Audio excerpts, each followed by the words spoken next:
बिस्मिल्लाहिर्रहमानिर्रहीम। जी तो आज हम स्टार्ट कर रहे हैं चैप्टर नंबर 5 केमिकल रिएक्शन। इसकी सॉल्व करेंगे हम एक्सरसाइज। जी तो इसका क्वेश्चन नंबर 1 है, circle the correct option. Carbon burns in air to release energy along with the formation of.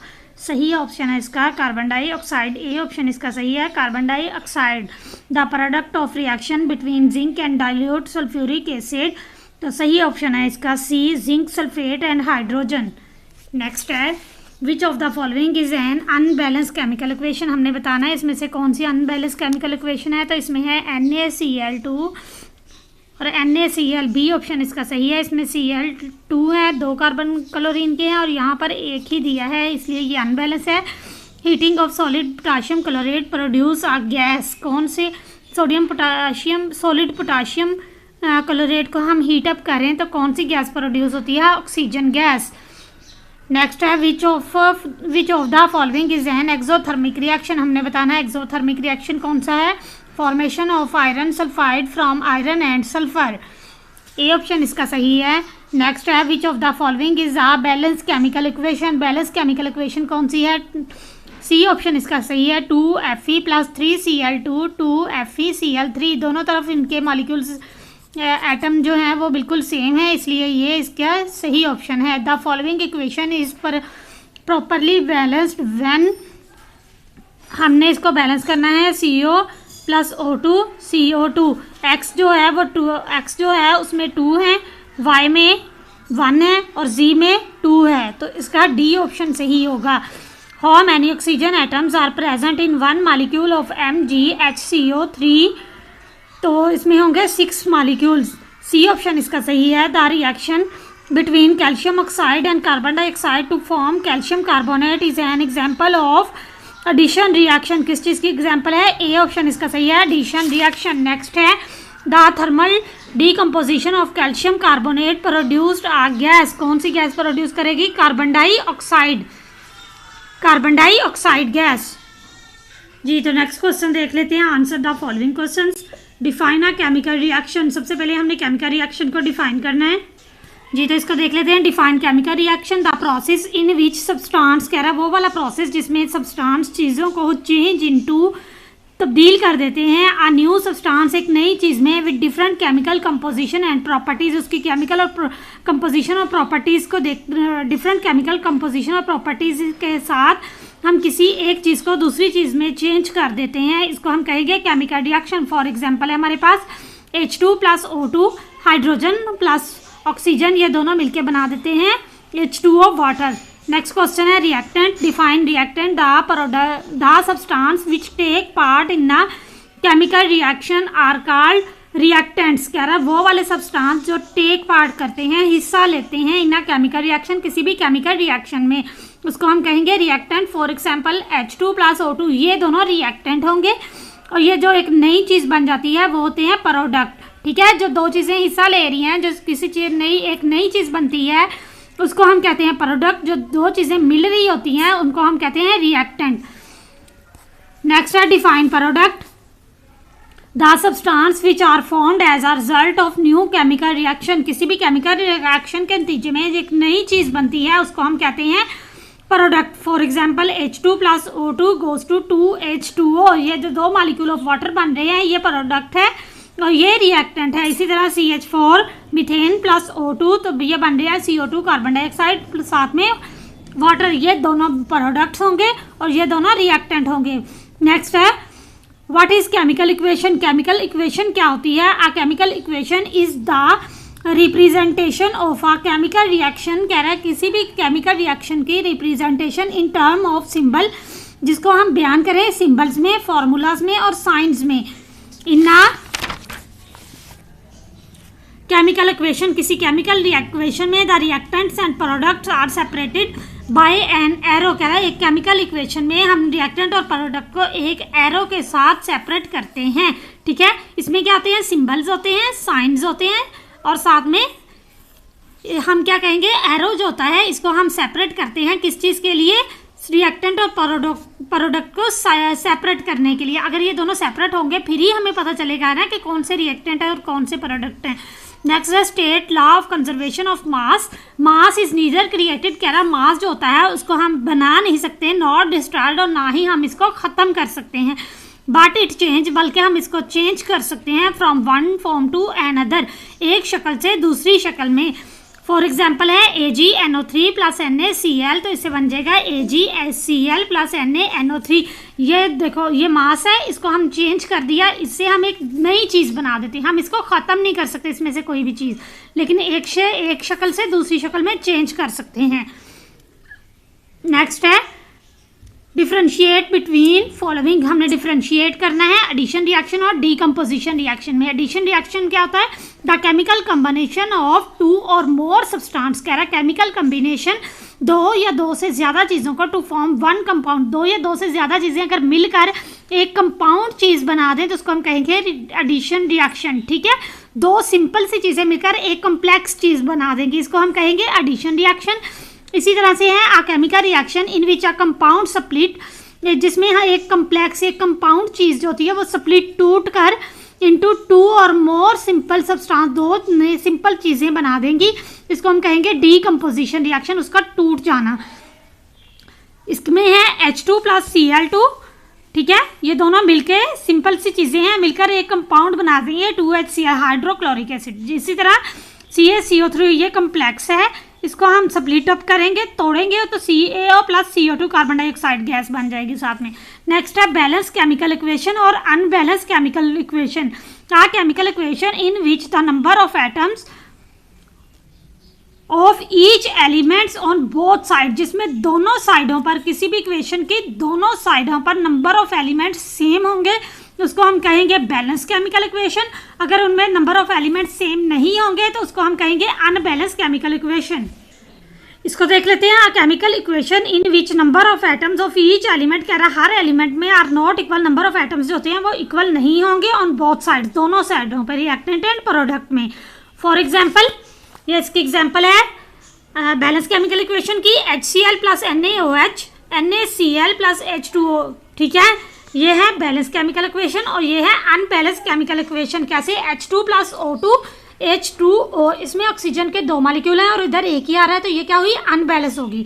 Next question है exothermic reaction and endothermic reaction. Exo mean होता है बाहर निकलना और एंडो मीन होता है अंदर, तो इसको हम देखेंगे। एक्सो मीन्स आउटसाइड, एक्सो का मतलब होता है outside the reaction during which heat is given out, वो वाला रिएक्शन जिसमें हीट जो होती है उसको हम बाहर निकाल देते हैं।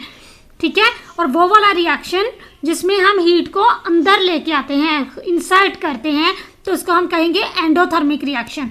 Endo means inside the reaction during which heat is absorb, जिसमें हीट अब्सॉर्ब होती है, आर कॉल्ड एंडोथर्मिक। तो यहाँ पर एग्जाम्पल इसकी देख लेते हैं। ये एक्सोथर्मिक की CaCO3 प्लस हीट, इसमें हीट क्या हुई है? अंदर है, इसको हम बाहर निकालेंगे। CaO प्लस CO2, यहाँ पर क्या है? C प्लस O2, यहाँ पर हम हीट क्या करेंगे? इसको हीट देंगे, अब्जॉर्ब होगी हीट, तो फिर CO2 साथ में हीट हमें मिल जाएगी। नेक्स्ट है complete balance chemical equation, Mg plus O2, तो ये दोनों मिलके क्या बना देंगे? 2MgO। तो यहाँ पर 2Mg, ठीक है, तो Mg के साथ भी क्या लगेगा? 2 लग जाएगा। CH4 प्लस O2, तो ये बन जाएगा CH4 plus O2 goes to CO2 plus 2H2 और साथ में हीट होगी। ये कौन सा है? एक्सोथर्मिक रिएक्शन बन गया हमारे पास। इसको हम बैलेंस करेंगे, साथ है Fe प्लस S, तो ये बन जाएगा FeS, साथ में है N2 प्लस H2, तो ये बनेगा 2NH3। ठीक है, 2NH3, H3 है इसलिए हम इसके साथ 3 लगा देंगे। नेक्स्ट है NaCl2, तो ये बनेगा 2NaCl hydrochloric acid, sorry sodium chloric acid, sodium chloride. Next है NaCl सोडियम क्लोराइड यानी कि नमक। Balance the chemical equation. Next question हम देखेंगे। व्हेन कूल बर्न, कह रहा है जब कूल बर्न होता है, इट लीव ऐश बिहाइंड, तो ये अपने पीछे ऐश छोड़ जाता है। तो हमने बताना है कि वो ऐश जो होती है, जब हम कोयले को जलाते हैं तो उसकी ऐश जो होती है वो थोड़ी होती है, जबकि हमने कोयला ज़्यादा मिकदार में जलाया होता है। तो हमने बताना है law of conservation of mass के हिसाब से कि उसका मास कम कैसे हो गया। तो देखते हैं, we know that according to law of conservation of mass, कह रहा है हम जानते हैं law of conservation of mass के दौरान क्या होता है, हम किसी भी मास को हम बना नहीं सकते, ना ही हम ख़त्म कर सकते हैं। तो क्या करते हैं, उसको एक फॉर्म से दूसरी फॉर्म में चेंज कर देते हैं। कह रहा the decrease in mass of coal, कोयले का मास इसलिए कम हो जाता है due to formation of gaseous product, क्योंकि वहाँ पर क्या बनती है, फॉर्मेशन बनती है, गैस बनती है। CO2 कौन सी गैस बनती है, कार्बन डाइऑक्साइड, विच एस्केप इनटू एयर, जो कि हवा में उड़ जाती है, एंड ओनली लाइटर ऐश, जबकि पीछे हल्की सी ऐश जो है वो छोड़ जाती है, लेफ्ट बिहाइंड अपने पीछे छोड़ जाती है। क्या कह रहा है कि जब हम कोयले को जलाते हैं तो उसके नतीजे में गैस बनती है, कार्बन डाइऑक्साइड गैस बनती है, जो कि हवा में उड़ जाती है और अपने पीछे हल्की सी ऐश को छोड़ जाती है। So the total mass of reactant, कह रहा है यही वजह है कि रिएक्टेंट का टोटल मास जो होता है विल नॉट इक्वल नहीं होता टू द प्रोडक्ट के if we collect heat water vapours. कह रहा है अगर हम हीट वाटर वेपर्स को इकट्ठा करें एंड अदर गैस, दूसरी गैसों के साथ, then the mass of these things will be equal to the mass of reactant. तब कह रहा है कि तब इनकी जो मास होगा वो इक्वल होगा। C+O2 CO2 plus Asian carbon कोयला प्लस O2 ऑक्सीजन को मिलाएंगे, ठीक है, तो ये CO2 कार्बन डाइऑक्साइड गैस बना देगी और साथ में अपने पीछे ऐश छोड़ देगी। यानी कि क्या उसने बताया कि जब हम कोयले को जलाते हैं तो वो अपने पीछे ऐश छोड़ जाती है, उसमें हमें क्या मिलती है, हीट मिल जाती है, एनर्जी की फॉर्म में, गैस की फॉर्म में हमें हीट मिल जाती है। तो वो हीट जो होती है वो हवा में उड़ जाती है और पीछे वो अपने गैस छोड़ जाती है, सॉरी ऐश छोड़ जाती है। Right at least 2 example of following, हमने 2 एग्जाम्पल्स बतानी है। H2 एडिशन रिएक्शन की सबसे पहले बताएंगे। एडिशन रिएक्शन क्या होता है, 2 सिंपल चीज़ें मिलकर एक कम्प्लेक्स बना देती हैं। H2 + Cl2 2HCl and 2 + 3H2, तो ये बन जाएगा NH3 ammonia.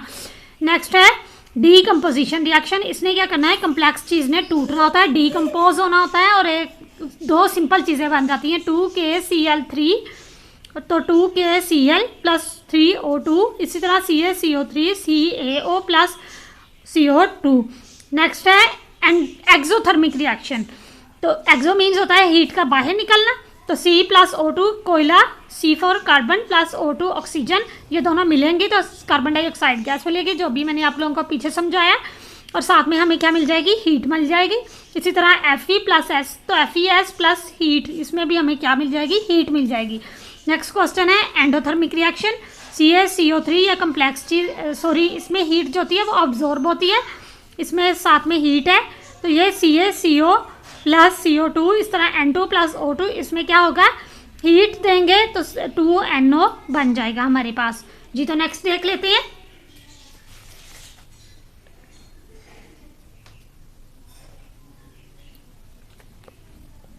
How do the following reactants react together, हमने बताना कि ये जो रिएक्टेंट है ये कैसे रिएक्ट करेंगे। आयरन + हाइड्रोक्लोरिक एसिड, आयरन है 2Fe और हाइड्रोक्लोरिक एसिड है HCl, तो ये बनेगा FeCl + H2, साथ में इसको हम बैलेंस कर लेंगे, 2 लगा देंगे। नेक्स्ट है calcium oxide + carbon dioxide, CaO calcium oxide + carbon dioxide CO2, तो ये बन जाएगा CaCO3।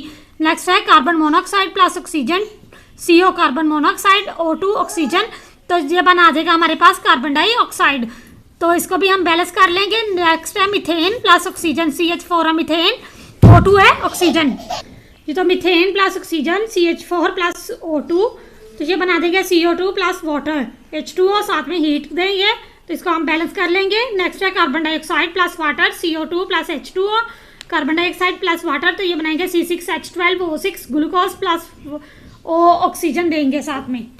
नेक्स्ट है describe the application of chemical reaction, chemical reaction की हमने एप्लीकेशन बतानी है कि कहाँ पर यूज़ होता है।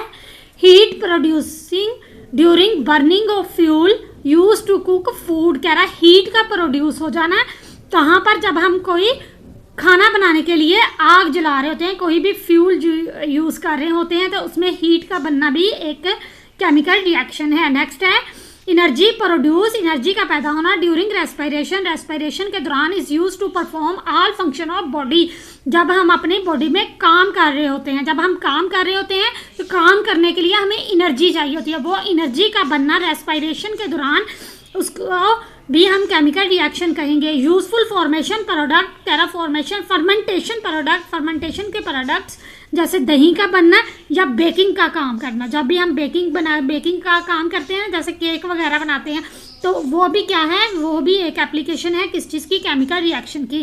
Write down the rules for balance chemical equation. Next है write down the rules of balance chemical equation. Balance chemical equation के हमने रूल्स बताने हैं। The working rules for balance chemical equations are as follows. कह रहा है कि ये है, write the unbalance equation and count the number of atoms. हमने उसमें नंबर ऑफ एटम्स को काउंट करना है। Of each element, her element में ऑन बोथ साइड, दोनों साइडों पे ऑफ एरो, उन एरो के दोनों साइडों पे हमने उनके नंबर ऑफ एलिमेंट्स जो होते हैं उनको सेम करना होता है। नेक्स्ट है work with one element at a time. एक टाइम में हम एक ही एलिमेंट को काम करवा सकते हैं। मल्टीप्लाई द सिंबल्स और फार्मूला। मल्टीप्लाई करें सिंबल्स और फार्मूला का विद सूटेबल इंटीगर्स, इनमें से किसी भी इंटीगर्स के साथ on that side of the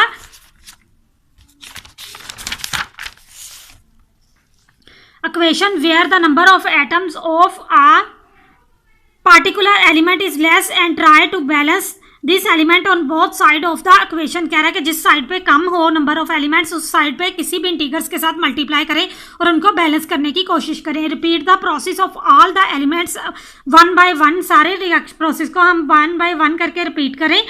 balance the diatomic molecules like H2N2 plus Cl2 etc at the and. Last पर हमें इनको डायटोमिक मॉलिक्यूल्स जो हैं इनको कंप्लीट करना होता है। नेक्स्ट है describe the importance of exothermic reaction in our daily life. Our daily life में हमने क्या करना है, एक्सोथर्मिक रिएक्शन की इंपॉर्टेंस बतानी है। Exothermic reactions are those reaction during which heat is given out, जिसमें हीट को हम बाहर निकालते हैं, इसको हम कहेंगे exothermic. Burning of fuel in air, जैसे हवा में फ्यूल का बर्न होना है, is a common exothermic reaction. CH4 methane है plus O2, CO2 plus H2O, साथ में हीट पैदा होती है। C plus O2, carbon plus O2 होगा तो CO2 हो जाएगा और साथ में कार्बन डाइऑक्साइड बन जाएगी और साथ में क्या हो जाएगा, हीट प्रोड्यूस होगी। Firework are also the example of exothermic reaction. कह रहा है आग का जलाना या आग से कोई भी काम हम जो करते हैं वो होगा भी इसी की एग्जाम्पल है। Give 2 examples of chemical reaction from every daily life which are essential for life. हमने 2 बताने केमिकल रिएक्शन बताने हैं जो हमारे लिए बहुत ज़्यादा ज़रूरी है। सो फर्स्ट है फोटोसिंथेसिस। कह रहा है photosynthesis or respiration are the examples of chemical reaction which are essential for life. Photosynthesis कह रहा है और रेस्पिरेशन 2 एग्जाम्पल्स हैं जो कि हमारे लिए बहुत ज़्यादा ज़रूरी हैं। During photosynthesis plants prepare their food. Plants जो अब अपने फूड को प्रिपेयर करते हैं, तैयार करते हैं रिएक्शन करके कार्बन डाइऑक्साइड और वाटर में and the presence of sunlight. Sunlight में इसी सनलाइट एंड क्लोरोफिल, सनलाइट और क्लोरोफिल की प्रेजेंस में वाटर और कार्बन डाइऑक्साइड को यूज़ करते हुए ये क्या करते हैं, प्लांट अपनी खुराक बनाते हैं। इसमें है CO2 प्लस H2O, सनलाइट और chlorophyll C6H12O6 plus O2। Next है during respiration oxygen react with food. और ऑक्सीजन जो है ये क्या करती है, रिएक्ट करती है हमारी फूड के साथ और हमें एनर्जी देती है ताकि हम अपने काम कर सकते हैं। द एनर्जी प्रोड्यूस, इस नतीजे में एनर्जी प्रोड्यूस होती है to perform all body function, तमाम बॉडी फंक्शन को परफॉर्म करने के लिए।